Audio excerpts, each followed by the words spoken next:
Here's 3 ways that the medical profession has changed. Let's get into it. What's up, everyone? Mike Muellner here. I'm an internal medicine doctor from Los Angeles, California. And at this point, it has been about 10 years since I graduated from medical school. I graduated in 2013. It's now 2023, so I guess technically it's been over 10 years. But even during this relatively short amount of time, I have noticed some changes with this profession. So let's get right into it.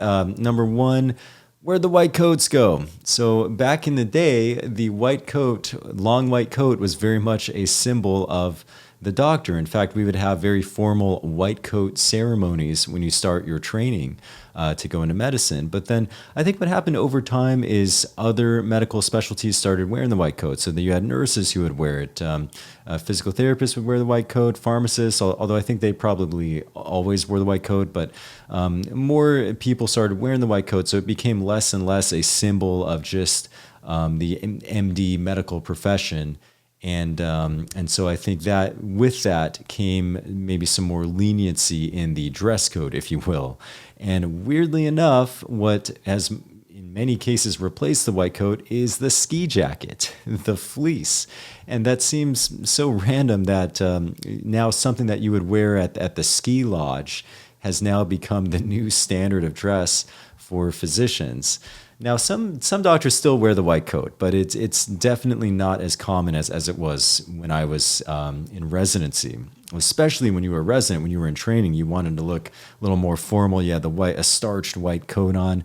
I can't even remember the last time I saw residents all wearing a nicely dry cleaned white coat. It's been a while. Now, one other thing that I think really paved the way for this is COVID. So during the COVID pandemic, we didn't really, we felt that just having all that material, the long white coat with the back of it just kind of flapping around, getting stuck everywhere when you're going in the rooms, could get, hospital rooms could get contaminated very easily.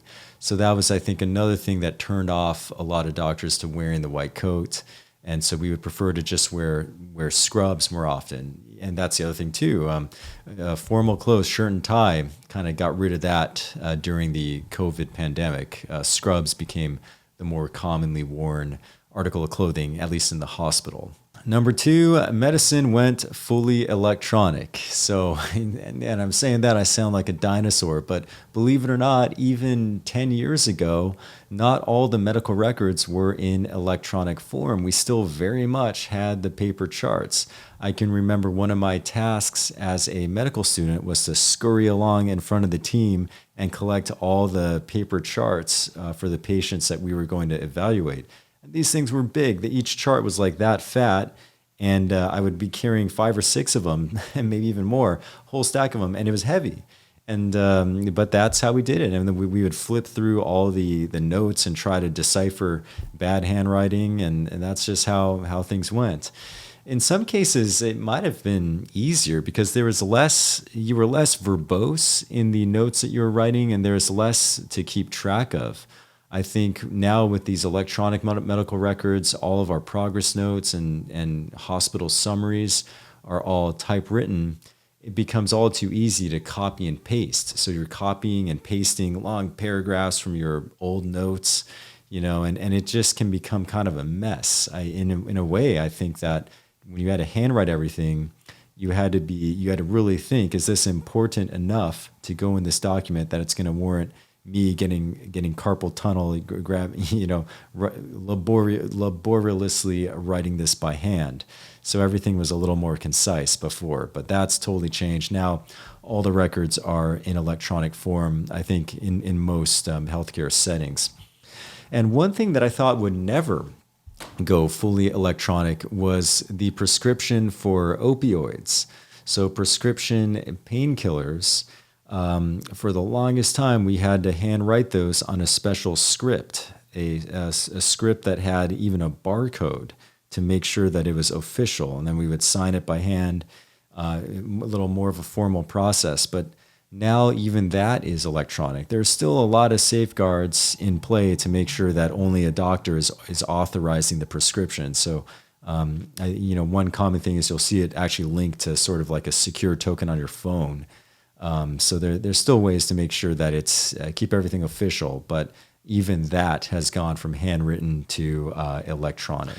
And finally, number 3, I hate to say it, but I'm afraid the stethoscope has lost some of its prestige, some of its standing as an important tool in the healthcare setting. Now, let me explain.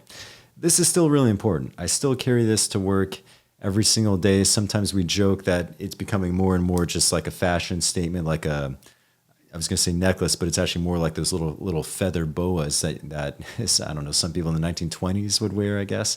But it still is a very useful tool. Use it to listen to the heart, listen to the lungs, also listen to the belly, listen to bowel sounds. You can also check reflexes with it, although it's not really designed for that. You really should use a reflex hammer. But it has, I think, become maybe slightly less important in recent years because of ultrasound. So now you can have very small ultrasound machines that can even connect to smartphones. And if there's anything better than listening to a heart, it's seeing the heart. So you can actually ultrasound, look at how the heart is pumping, look at the heart valves. You can also get a sense of how much fluid is in the body. Is there too much fluid, too little fluid, by looking at the inferior vena cava, the IVC, with an ultrasound. And so the ultrasound, I think, has, in some cases, replaced some of the functions of the stethoscope. Although, ironically, what I really rely on the stethoscope more for is not so much listening to the heart, but listening to other parts of the body. So a big one is the abdomen, listening to bowel sounds there, making sure that the intestines are working properly, especially after a big procedure or big surgery. The bowel can kind of go to sleep. And so you want to make sure that it's waking up. You're listening to the abdomen there. And also, of course, you really need this to listen to the lungs. Because if somebody's in respiratory failure, they're wheezing, can't breathe, you don't have time to go looking for an ultrasound. You want to get there, make an assessment right away. And that's the other thing, too, about this. It's low tech, no batteries required. It's going to work 100% of the time.